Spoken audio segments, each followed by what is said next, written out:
আমি আসলে কথাটা বলেছিল গিয়ে যে এখানে কিছু র ট্যালেন্ট আসবে, এখান থেকে যে সবসময় ক্রিকেটার পাবো সবসময় নট নেসেসারিলি, বাট আমরা তো ট্যালেন্ট হান্টিং করতাম আগে, ওই ট্যালেন্ট হান্টিংয়ের মধ্যে ব্যাপার হবে কিছু ইয়াংস্টার যারা অত্যন্ত প্রতিভাবান মনে হবে আমাদের এখানে লোকজন খেলা দেখতে যাবে, তারা চিন্তা করবে যে কিছু প্রতিভাবান ছেলেকে স্পট করবে এবং তাদেরকে যাতে আমরা আগামীতে নাম্বার কোনো ব্যাপার না, ওদের যাতে আমরা কোনোভাবে নারিশ করতে পারি। ডেফিনেটলি আপনি জানেন এর একদম র ট্যালেন্ট, এদের কিন্তু অনেক ইয়ে করতে হবে আর কি, নারিশ করতে হবে বা একটা সিস্টেমে নিতে হবে। তো তবে র ট্যালেন্ট বের করার জন্য এই ধরনের টুর্নামেন্ট খুব গুরুত্বপূর্ণ। একটা ইম্পর্টেন্ট জিনিস সেটা হচ্ছে আপনি দুবাইতে এবং পাকিস্তানে সফর করে আসলেন, সেখানে গুরুত্বপূর্ণ মিটিংও ছিল। আপনার হাসি দেখে মনে হচ্ছে কোনো সুখবর থাকতে পারে, কারণ আমরা শুনেছি যে একটা ট্রাই নেশনস সিরিজ হতে পারে বাংলাদেশে ভারত পাকিস্তানকে নিয়ে, সেটার কি আপডেট এবং পাকিস্তানের বাংলাদেশে আসার আপডেট? এরকম কোনো কিছু হয় নাই ট্রাই নেশনের ব্যাপারটা, বাট আমরা আলাপ করেছি।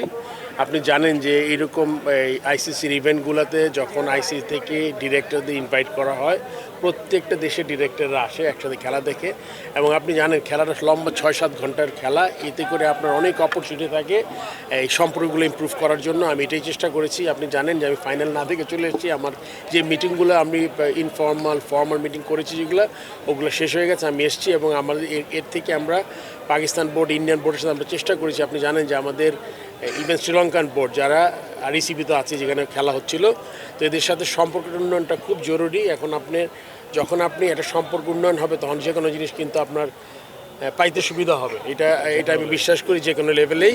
সো ওইটা আমরা এটা খুব চেষ্টা করেছি। আপনি জানেন যে পাকিস্তান অলরেডি আমাদের বলেছিল যে তারা আমাদের এফটিপির বাইরে একটা ট্যুর আমাদের দেশে আসবে, এবং অত্যন্ত টাইট স্ক্যাজুলের মধ্যে একটা ছোট্ট একটা ট্যুর হতে পারে, সেটা হলো গিয়ে আপনার জুলাইয়ের দিকে। সো ওইটার ব্যাপারে আমরা মোটামুটি লক করেছি, যখন আমরা এটা ফাইনালাইজ করব তখন আপনারা জেনে যাবেন। আর ট্রাই নেশনটা না, আমাদের ইন ফিউচার যখন আমাদের গ্যাপ থাকবে, আমরা আলোচনা করেছি যদি কোনো স্কোপ থাকে তখন যাতে আমরা যেই দেশে হয় ওই দেশে যাতে আমরা we can be one of the participant, Bangladesh as a participant. So এইটাই নিয়ে আলাপ করেছি আমরা। আসলে অবসরটা নিল, মাঠ থেকে আমার বিদায় দেওয়া সম্ভব না, বাট কোনো সংবর্ধনা দেওয়ার পরিকল্পনা আপনার আছে কিনা?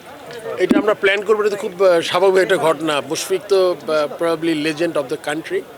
আপনি জানেন যে দীর্ঘ 19 বছর আমাদের পথ পরিক্রমায় বাংলাদেশ ক্রিকেট যে আজকে এই অবস্থায় এসছে, তার মধ্যে সে অন্যতম একজন নাবিক বলবো আমি, যে আমাদেরকে বাংলাদেশ ক্রিকেটকে পথ দেখিয়েছেন রাইট ফ্রম, আমি মনে করতে পারি 2005-এর ইংল্যান্ডে খেলা থেকে শুরু করে 2007-এর ওয়ার্ল্ড কাপ, তারপরে আপনার আপ টু নাও। সো আমার মনে হয় যে এরকম একটা সেই যে পথটা দেখিয়ে দিয়েছেন, ইয়াক্সের জন্য অনেক ব্যাপার হবে, এবং ক্রিকেট বোর্ড অত্যন্ত কৃতজ্ঞ চিত্তে তার যেই অ্যাচিভমেন্ট স্মরণ করেছি আমরা। আপনি জানেন আমার একটা রাইট আপ ছিল, একটা প্রেস রিলিজ ছিল, তো ওখানে আমরা চেষ্টা করব যে আমরা ক্রিকেট বোর্ড থেকে পরিকল্পনা করবো কীভাবে তাকে একটা সম্বোধন দেওয়া যায়।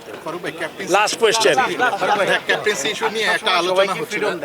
তো নাজমুল হোসেন শান্ত উনি তিন ফরম্যাটেরই ক্যাপ্টেন, তো উনি একটা আমরা অন্যদিকে চলে যাচ্ছি সিসিটিভি মেইন। হ্যাঁ, আচ্ছা ফারুক ভাই, একটা বিষয় জানতে চাচ্ছিলাম, সেটা হচ্ছে সামনে আমাদের অনেক টি20 খেলা আছে আসলে ইন্টারন্যাশনাল। সো সেখানটায় আমাদের ক্যাপ্টেন্সি নিয়ে আমরা যতদূর জানি শান্ত ইতিমধ্যে জানিয়ে দিয়েছে তিনি আসলে টি20-তে ক্যাপ্টেন্সি করতে চান। আপনি তার সঙ্গে আলাদা করে কথাও বলেছেন, ওয়ানডে ব্যাপারে সে এটা আমরা ডিসিশন নেব, আমরা সময় নেব, জানা যাবে। আগে খুব শীঘ্রই জানা যাবে। এটা আপনি জানেন যে আমাদের কেউ আছে অলরেডি 2-1 টি20 ক্যাপ্টেন্সি করেছে যারা এখনও একদম দলের বাইরে না, এরকম থেকে আমরা একটা চেষ্টা করব। ধন্যবাদ।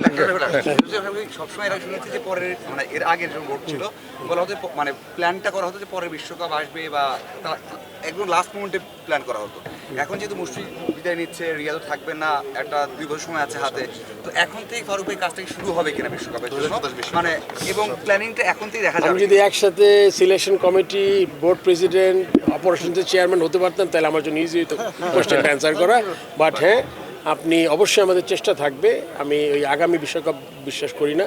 আপনি জানেন যে আমি যখন সিলেকশন কমিটির চেয়ারম্যান ছিলাম 2007-এ ওয়ার্ল্ড কাপ খেলেছি আমরা, তামিম, সাকিব, মাহমুদুল্লাহ, তার আগে এসছে মুশফিক, এটা কিন্তু ওইটা দিয়ে লাইমলাইটে এসছে।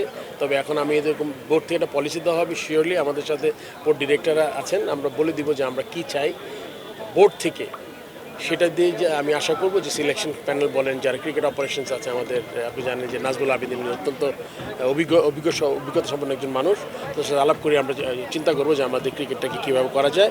আর একটু বুঝতে হবে যে আসলে কম্পেয়ার টু 12 বছর অ্যান্ড 6 মাস ইজ মানে I try to be little reasonable. মানে আমি তো এসেছি 6 মাসও হয় নাই, so just can't do, but যে কাজগুলো আমি বলেছিলাম যে করার চেষ্টা করবো ওগুলোতে মোটামুটি ওই দিকে এগিয়ে যাচ্ছি। আমরা চেষ্টা করব যে সময়টা পাবো আমরা আমাদের একটা তবে এটা তো শখ শুনতে বেঁধে হবে না আগাতে যে পারি। প্রস্তুতি ঘাটতি ছিল, এটা তো শুনতে হবে না নিশ্চয়ই পরের বিশ্বকাপ। চলেন চলেন চলেন চলেন থ্যাংক ইউ